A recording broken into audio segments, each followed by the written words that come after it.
Would you believe me if I told you that this yo-yo right here is the best kept secret to living an extraordinary life? Would you believe me if I told you that your life depends on play? I hope to reconnect you to your greatest superpower, the only thing you need to live a joy-filled and balanced life. And best of all, it's not going to cost you a thing.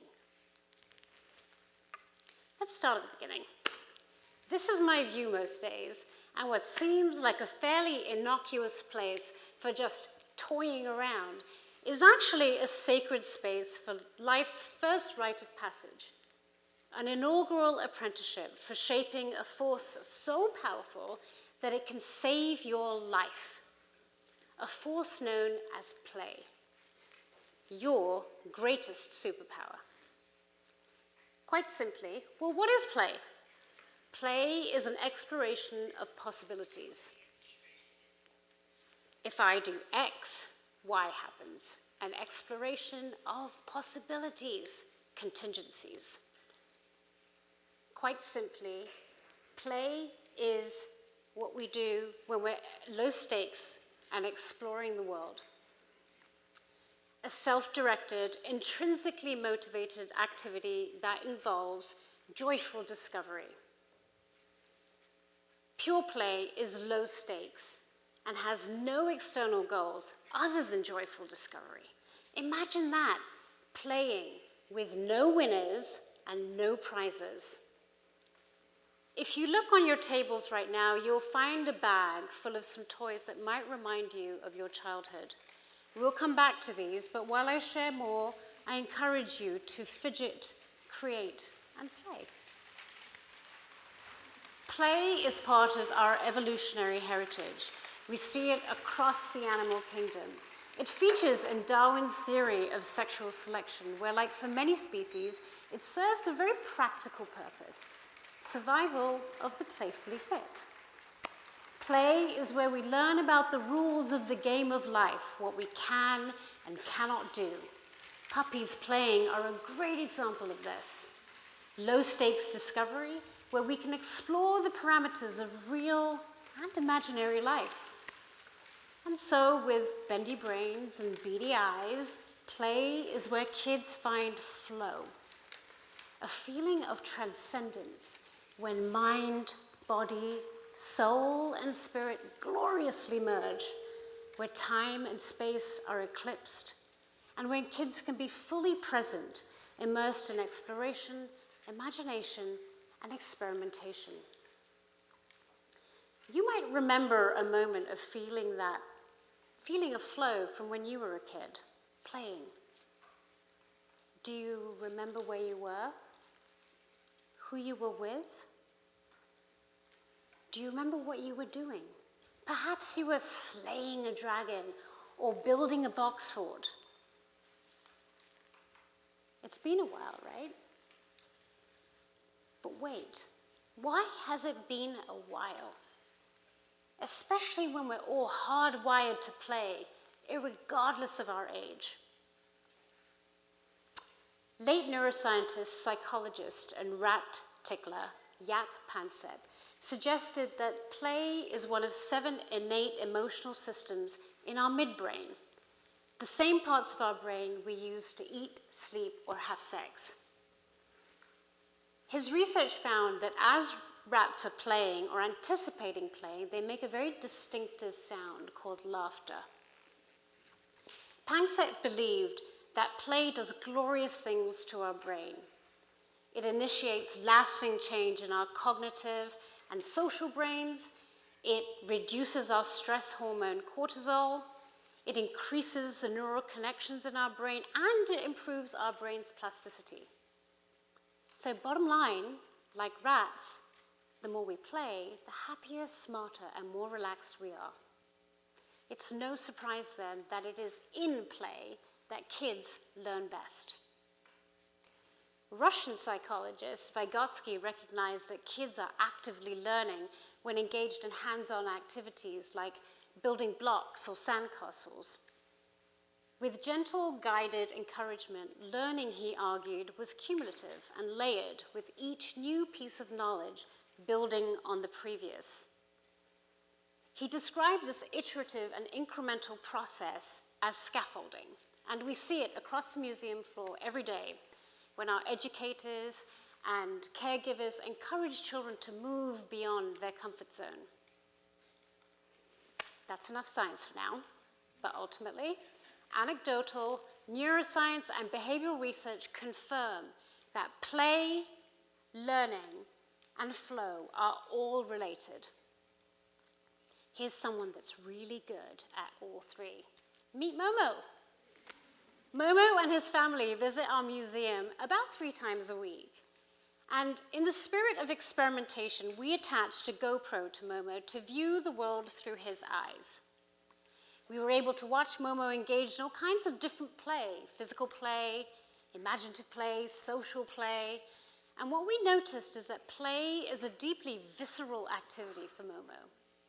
You could hear his screams of delight, squeals of delight, and feel his excitement as he spends a full morning exploring all 4 corners of our space.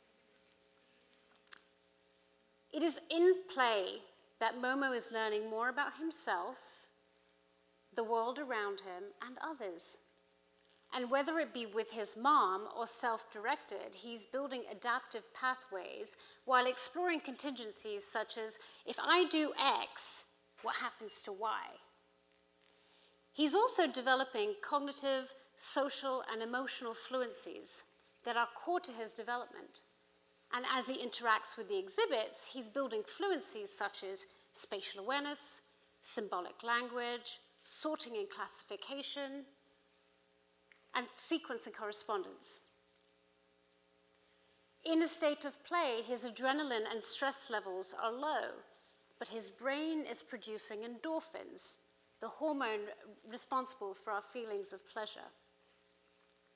And being in this happy and relaxed state, he's encouraged to play more and stay in that state of flow. These are the perfect conditions for his prefrontal cortex to light up and for his brain's plasticity to power on.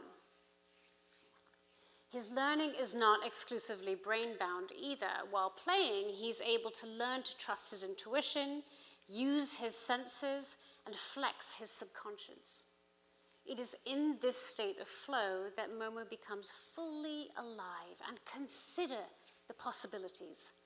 Here are all the things that Momo is learning, all of the things that will contribute to his multidimensional growth and his journey towards becoming a happy and joyful kid. We can begin to appreciate that play is not simply frivolous. It affects, well, at a cellular and behavioral level, it affects every aspect of our being. And as we have seen with Momo, it has a direct impact on our brain structure, our executive functioning, our math skills, our early language skills, sensory, social skills. It actually also teaches kids how to interact with each other, encouraging them to build communication, listening, empathy, negotiation skills. And then there are different types of play. So pretend play that encourage self-regulation and imagination, physical play that encourage cardiovascular fitness and gross motor skills. It's pretty incredible. The rather flippant and reductive statement of, oh, he's just playing, might actually be reframed as, he's just playing because his life depends on it. And the benefits of play extend beyond Momo. While his mom plays with him, she's able to reawaken her own childhood spirit, bringing her closer to a state of flow, allowing her to be fully present in that moment. And the serve and return exchange between Momo and his mom solidify the bond of trust that they're building. She's able to hold space for his brewing sense of independence and individuality. And while she nurtures him, she too is being nurtured. Momo is an inspiration to us all. He is the everyday poster child for living a limitless life. So, why does your adult life depend on play? Let me ask you this. When was the last time you remember feeling those feelings of flow like we just saw with Momo? How have we so tragically lost our greatest superpower?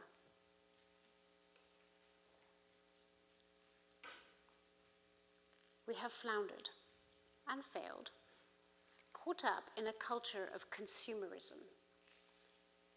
The Walking Dead, monsters in a matrix. We spend an average of 47 seconds on a screen before shifting our attention. It takes another 25 minutes for us to get our attention back to the task at hand. We actually interrupt ourselves more than we're interrupted by others. We are catatonic, laboring and languishing from moment to moment. And the toxic consequences of our behavior are pervasive, manifesting as a dis-ease and presenting in the form of obesity, depression, exhaustion, anxiety. 1 in 5 US adults suffers from mental health. 55% of them are not seeking treatment. And the numbers, by the way, are higher for younger adults. 50% of mental health starts from the tender age of 14. We couldn't be farther away from the bountiful land of flourish and prosper if we tried. But all is not lost. Let me ask you, what would the world look like if adults played? Imagine if we chased each other around at the park or enjoyed a potato sack race on the beach, or perhaps even played with our yo-yos in line at the grocery store. What did you create with the toys in your bag? A scary monster? A jellyfish? Imagine a world where we went from transactional and tuned out to transformative and tuned in. Imagine if we were committed to doing our inner work, cultivating those feelings of transcendence and flow. Imagine what a world would look like if we took the time to play every day. It's an inspired vision. Well, our brains and bodies would love it. We'd be physically fitter. We'd be more connected to ourselves and to our senses. We'd be able to think more fluidly and dynamically, supercharging our imagination, really switching on our creative ideas. We'd bring more distinctive parts of our humanity to an automated and AI-centric world.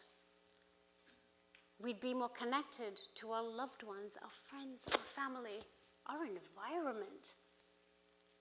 We would raise our own and our collective consciousness, bringing us closer to helping to solve some of the world's greatest problems. We'd move from matrix to magnificence, from languishing to limitless. Play is our only portal of growth, the only thing we need to stay alive and to thrive. So why now? Well, because we can no longer keep applying band-aid solutions from the outside, we need to reignite our alchemy on the inside. Play is universal. It's core to our design. I ask you to leave the room today with a short but very cheesy mantra. Slay the day and play. I started by asking you, would you play if your life depended on it? But more profoundly, would you play if the future of humanity depended on it? Thank you.